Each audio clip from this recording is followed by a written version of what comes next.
by transcription. Apprehension seems to exist among the people that by the accession of a Republican administration, their property and their peace and personal security are to be endangered.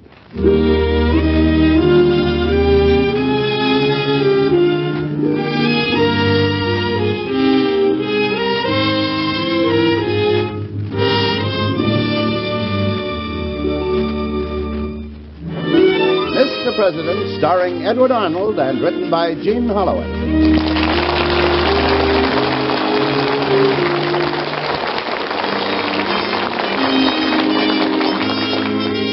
Mr. President at home in the White House, the elected leader of our people, our fellow citizen and neighbor. These are little-known stories of the men who have lived in the White House. Dramatic, exciting events in their lives that you and I so rarely hear. True human stories of Mr. President.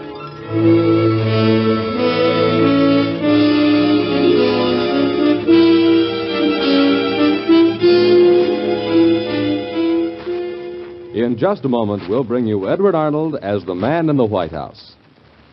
Many years ago, the president sat in a ladder-back, cane-bottomed chair and read reports written by young men whose wages he paid out of his own pocket. No telephones plagued him. He could come and go as he pleased.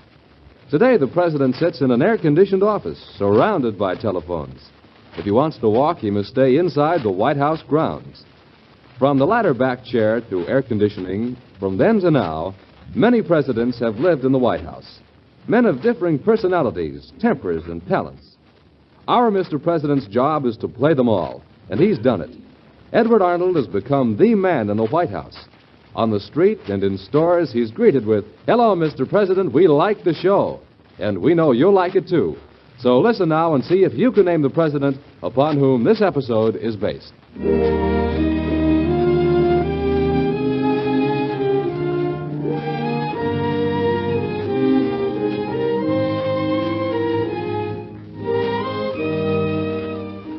Many of our listeners have written me telling of their interest in one president's story or another. We received so many of these letters that we thought it might be a good thing to ask our listeners to select the 4 greatest Mr. President stories. They can be stories that we have done on our program or new stories yet to be scheduled. Your favorite story may be the feud between Thomas Jefferson and Aaron Burr, or maybe the story of the attempted impeachment of Andrew Johnson or Teddy Roosevelt and the Panama Canal. We would like to hear from all of you on your favorite story of a president. Let me have your letters as quickly as possible.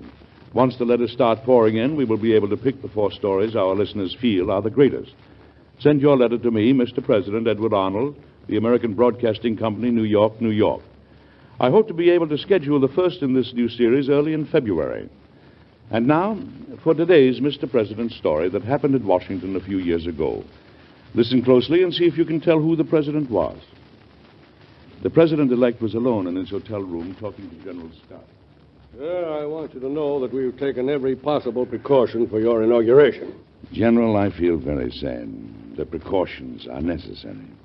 I don't like the feeling that I'm being escorted into the office with armed men on all sides of me. I appreciate your feelings, but what must be done must be done. From the hour of my election, the threat of death has been constantly around me. And the people around me have constantly forced me to play what I consider a coward's role.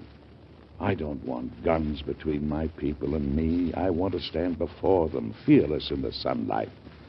And if they would rather kill me than listen to me, let them do it. It's better to live and accomplish your purpose in life, even though you give them a chance to use the word coward, than it is to die and accomplish nothing. You're right. There's no question about that. Well, now, here are the plans of the day. Senator Baker of Oregon and Senator Pierce of Maryland will ride with you and the retiring president in a drive from Willard's Hotel to the Capitol. Fine. Your carriage will be surrounded by marshals. There will be enough of them so that it will be impossible for anyone to reach the presidential carriage with a shot. The drive will be made between double files of cavalry. You're certainly taking no chances. I can see that, General. Troops of cavalry will be stationed at every intersection along Pennsylvania Avenue, and riflemen will be on the roofs of buildings all along the route to watch the crowds. I myself will be with an artillery battery to the north of the Capitol building, and there will be 60 armed guards stationed under the portico where you are to speak. Well, I'm certainly making a military entrance into history. Wouldn't you say that, General? I'm afraid that your term in office will be a military term, sir. You mean you believe there will be a war? I do. I hope and pray you're wrong, General. I hope and pray you're wrong. Come in. Good day, General Scott. How nice to see you. Thank you, madam. Where have you been, my dear? Oh, the boys and I have been for a walk around the Capitol building. My goodness, everything's in a mess. A mess? Well, they're building the dome on the Capitol building, you know. Oh, yes, of course, of course. I couldn't imagine what you were referring to. Where are the boys? I sent them to clean up. General Scott has just been going over the plans for the inauguration with me. Oh? Well, we haven't long to wait now, have we, General Scott? No, not long. Well, if you'll excuse me, sir, I have a great deal to do. Yes, of course, of course. It was nice of you to stop by, and thank you, sir. I'll be in touch with you later in the day. Good day. Good day. Good day. Oh, my goodness, I'm tired. I have a fitting this afternoon, too, on my gown for the inaugural ball. Mm-hmm. Can you believe that we're really here in Washington? Well, of course. My dear, I've always known that you'd be President of the United States someday. Is that why you married me? Undoubtedly. Oh, why, shame on you. Shame. Well, that's what you get for asking a question like that. But actually, you know, I wouldn't be surprised if you weren't elected president, because other people saw the same things to love and admire in you that I saw. Madam President, that's a very lovely compliment. I meant every word of it. Tell me, you've been out, had a chance to talk to people and listen. What are the people speaking of? What do they talk about? They speak of war. War? Well, what is to be will be. Don't think of that now. Think of tomorrow. Tomorrow you'll be the President of the United States. Yes. Tomorrow I will be the President of the United States.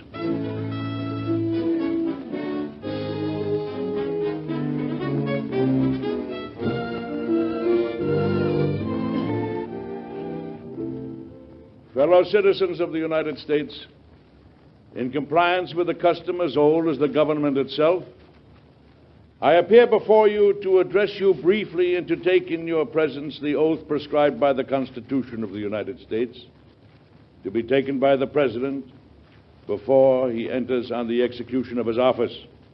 I do not consider it necessary at present for me to discuss those matters of administration about which there is no special anxiety or excitement. Apprehension seems to exist among the people of the southern states that by the accession of a Republican administration, their property, their peace, and personal security are to be endangered. There has never been any reasonable cause for such apprehension.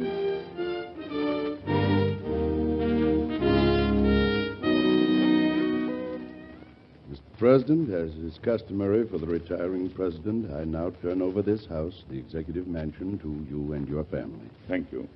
If you are as happy, my dear sir, on entering this house as I am in leaving it and returning home, you are the happiest man in this country. I hope that you are happy, sir, and that I will be. My niece has ordered dinner prepared for you. The house is your home from this moment. Goodbye, Mr. President. God keep you.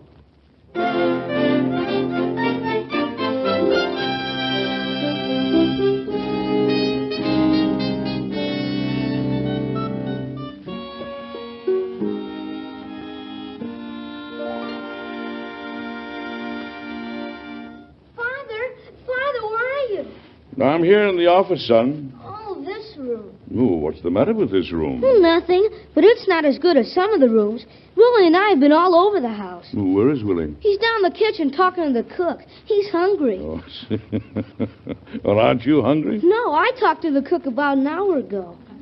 Oh, I see, I see. Whose picture is that behind you? That's President Andrew Jackson. Where's your mother? I haven't seen her for hours. Well, she's been exploring the house, too. She's making lists. Lists? Lists of things that have to be done. I don't think I like this house. Why not? I liked home better. You know, if I could plan for every small boy in America, I would wish that he could live as you will live for a few years of his life in this very house. Why? Because some of the greatest men in this country's history walked through that doorway, sat at this desk, lived within these walls. Because words that have changed all our lives have been spoken in the rooms of this house. the doctrines that we all follow and revere, created and discussed, and from here, given to the people. Because within these walls, the great men of our history have lived and worked and prayed, have laughed at times and wept at times, and when they left the house, left something of themselves behind. My boy, this house is sacred. It's a privilege to live here. Yes, Father. I'll tell you some more stories about it as the days pass, but you don't believe some of the exciting things that happened here. Mr. President. Oh, and here in the study, my dear. Well, dinner will be ready shortly, dear. I have all your things laid out for the ball. The Grand March will be at 11 o'clock. You're to lead it with Mayor Barrett, and I'm to follow you on the arm of Senator Douglas. My, it's all so exciting. I wish I was old enough to go. When you are old enough to go, you'll wish you weren't. Why? Now, don't ask your father to explain that now, son. It'll take him all the rest of the night. And we must get ready for dinner and the ball now. And tomorrow, well, tomorrow we'll really set about getting properly moved in. Yes, my dear. You move in on the executive mansion, I'll move in on the government. I start my meetings the first thing in the morning.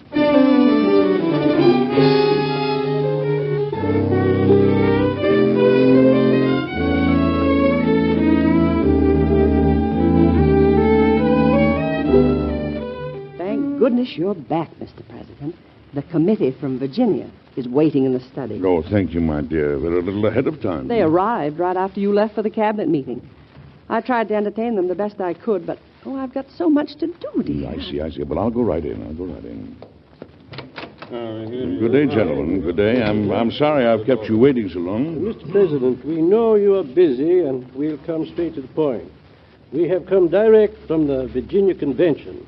Virginia has voted 60 to 53 against seceding from the Union, Mr. President. I'm very happy to hear that. But we have been asked to get a statement from you on your future policy, Mr. President. Gentlemen, my policies remain exactly as I stated them in my inaugural address. If you will recall, I said at that time, the power confided to me will be used to hold, occupy, and possess the property and places belonging to the government. Is this the message you wish us to take back to the Virginia Convention? It is the only answer I can give you, gentlemen. The convention hoped that possibly you had modified your stand in some way, Mr. President. Gentlemen, I said in my address, and I repeat, in the hands of my dissatisfied fellow countrymen, and not in mine, is the momentous issue of civil war. The government will not assail them. There will be no conflict unless they are the aggressors. They have no oath registered in heaven to destroy the government, while I have the most solemn one to preserve, protect, and defend it. Now, gentlemen, I cannot in any way modify what I have said. I believe it with my whole heart.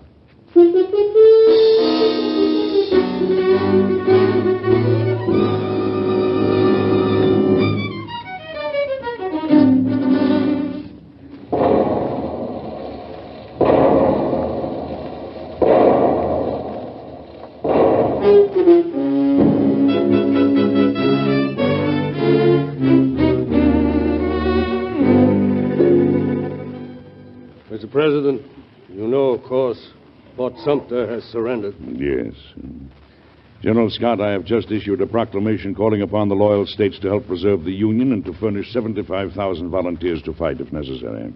May I ask if you expect Virginia to join the secessionists, Mr. President? I'm afraid, General Scott, that I do. Does this proclamation mean that you have resigned yourself to war now? No, not yet.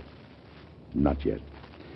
It simply means that I am preparing for war and praying for peace. But I fear that the combination of states we find arrayed against us is far too powerful to be subdued by ordinary forces of law. We are, of course, recruiting all the men we can in Washington.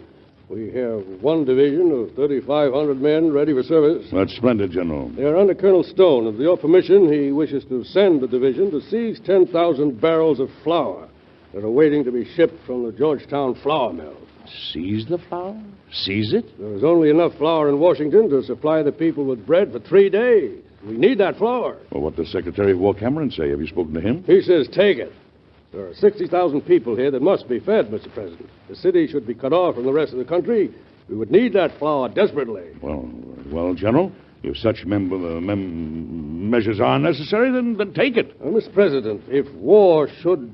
Well, it seems like I have to preface everything I say that way. Never mind, General. We all do. There was a man appointed colonel of the 1st Cavalry who I think might be our principal commander in the field. To me, this one man alone is worth 50,000 men. What's his name, General? Colonel Robert E. Lee.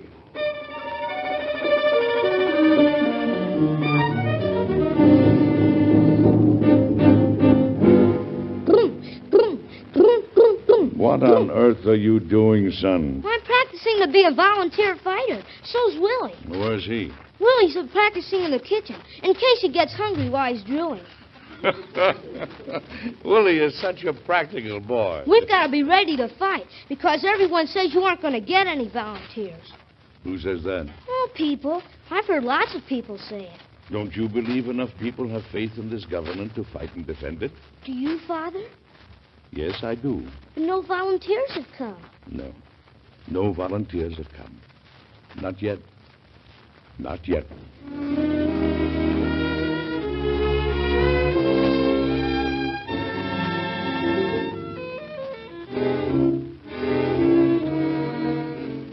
Mr. Blair, as my friend and as a friend of Colonel Lee's, I would like you to go to him and ask him if he will assume command of the armies of the United States. I'll go to him at once, Mr. President. Thank you.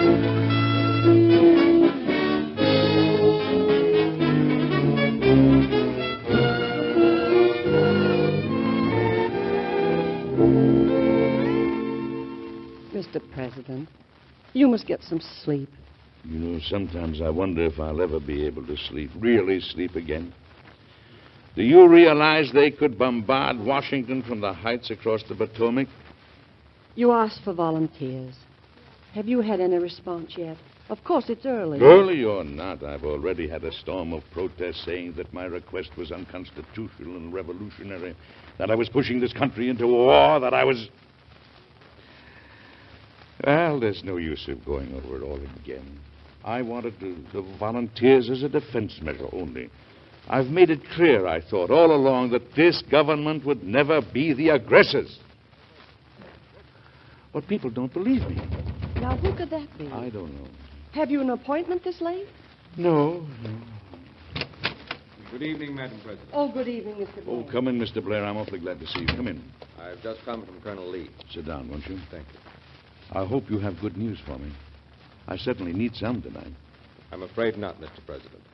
Colonel Lee says that he cannot draw sword on his native state of Virginia. I see. He says that although he does not believe in secession as a constitutional right and does not want to see this country at war, that if Virginia fights, he must fight with her. I respect his opinion. And I'm deeply disappointed, but... It was a very difficult decision for Colonel Lee. He's resigning from the United States Army and going home to Virginia. I see. Well, thank you for coming to me at once with this news, Mr. Blair. Don't worry, Mr. President. You'll win this fight. Alone? You aren't alone, Mr. President. Give the people time. You aren't alone.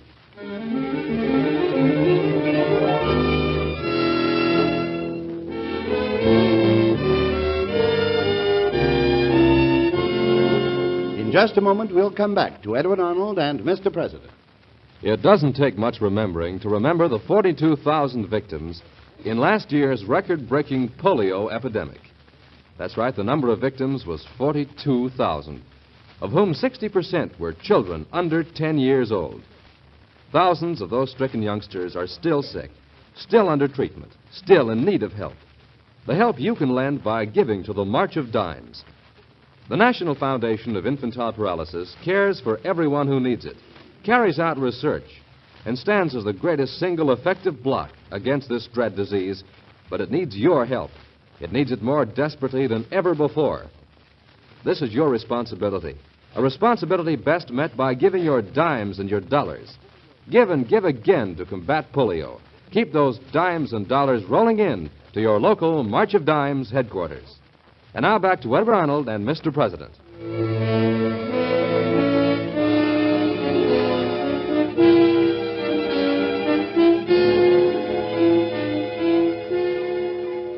I'm sure you've guessed who the president was when all this happened, because it all did happen in Washington a few years ago. 3 days after the president's proclamation, 532 volunteers from Pennsylvania marched into Washington.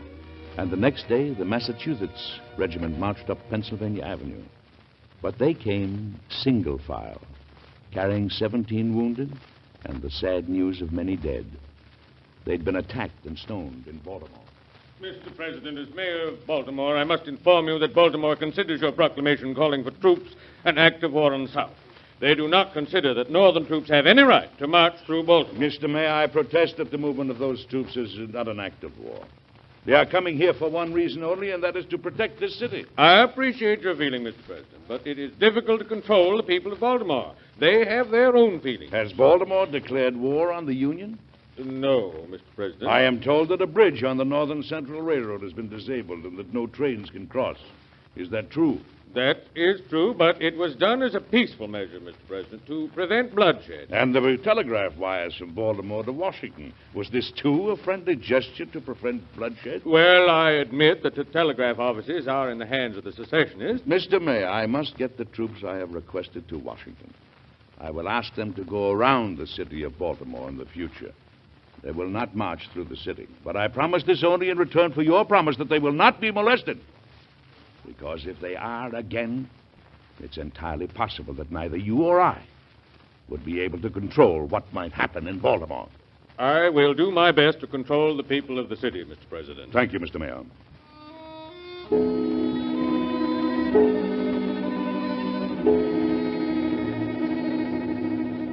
Mr. President, we find ourselves in a very undesirable position. Yes, General Scott? This city is like a completely isolated island. The railroad bridges between Washington and the north are out of commission. Track has been torn up. The telegraph wires north are cut. We can't get mail in or out. And our enemies are on our doorstep. I don't doubt it. And from the reports I've been getting, a goodly supply of federal arms is in the hands of the secessionists. They're on our doorsteps with our own guns. We may lose the city, Mr. President. No, General Scott. Help will come from the north. I am confident of that. I wish I was as confident as you are. Or do you have some knowledge that I don't have, Mr. President? No knowledge, General. No knowledge. Just faith. On what do you base this faith? I believe that right is on our side, General. And I believe that right always triumphs in the end.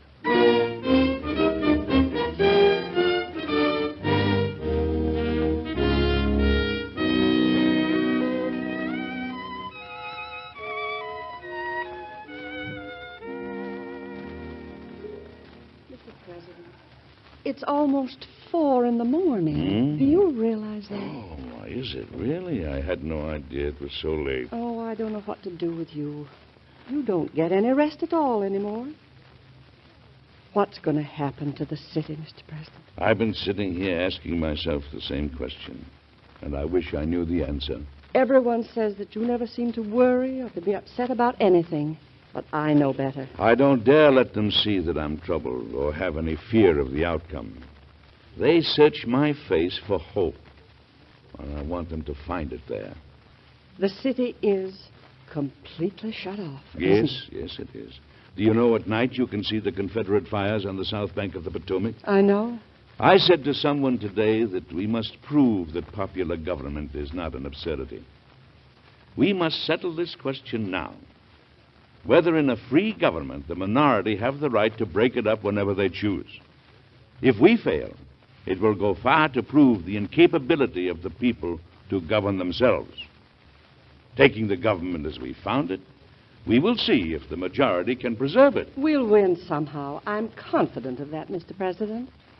Well, I've been thinking and thinking this whole long night, going over and over what I must do to preserve this union. I'm going to take a lot of things upon myself tomorrow. I'll be criticized for it, but I'm going to do it. What are you going to do? First of all, I'm going to have United States Marshals enter the major telegraph offices and seize the records of all messages sent and received. I'm going to send an armed revenue cutter to sea to protect our commercial ships. I'm going to order 5 steamships purchased or chartered and armed for public defense. I'm going to order the money taken out of the Treasury for the expenses necessary. In short, my dear, I'm about to become a wartime president.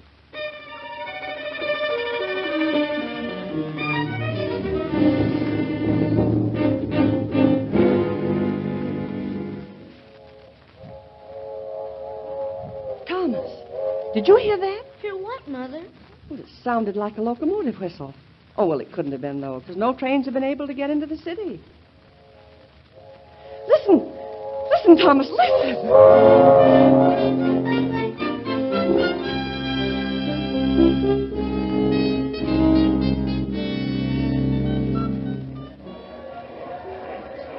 Mr. President! Mr. President, come to the door! Come to the door! I'm coming, my dear, I'm coming. Look at them!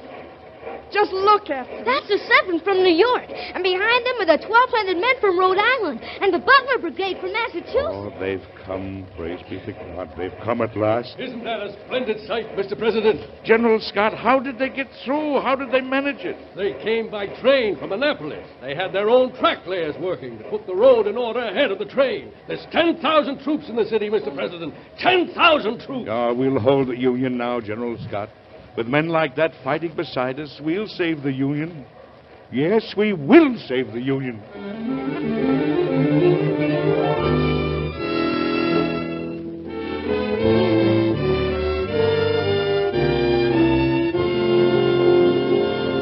Well, you've probably figured out by now who the president was when all that happened. It really did happen, you know, and you'll have the answer in just a moment. The adjective dynamic is a pretty good description of Walter Winchell, one of the country's most powerful reporters of the news. Winchell's dynamic news delivery has made him a favorite with millions of people. For Winchell not only tells the facts about the news, he gets behind the news to bring you startling exposés. Winchell is famous, too, for his daring exclusives. And when a news story breaks, whether here in America or in a far-off news center, you can count on Winchell to have a different story about it. A story you won't read about in your papers. So for important inside news on the headline events of the week, hear Walter Winchell when he broadcasts tonight and every Sunday evening over most of these same ABC stations. And now back to Edward Arnold and Mr. President.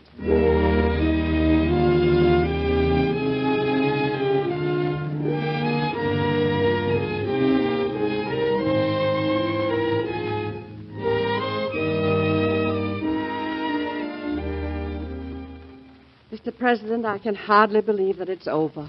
Really over. It is indeed, my dear. Richmond has fallen. Petersburg has been evacuated. They're waiting for you downstairs, Mr. President. Thank you. Shall we go, my dear? And will you take my arm? Thank you. I'll be very proud to take your arm, Mr. Lincoln.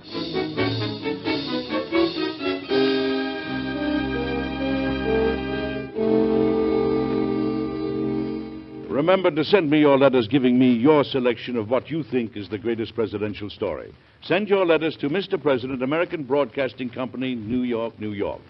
Now be sure to listen next week for another interesting story that happened in Washington a few years ago to Mr. President. Until then, goodbye.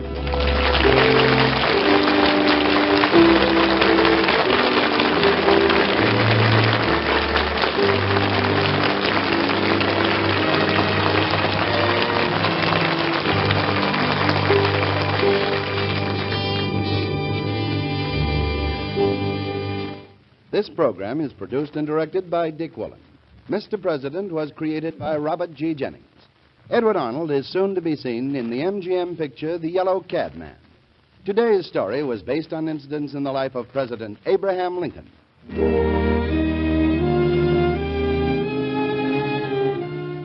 Be sure to listen again next week when the American Broadcasting Company and its affiliated stations bring you...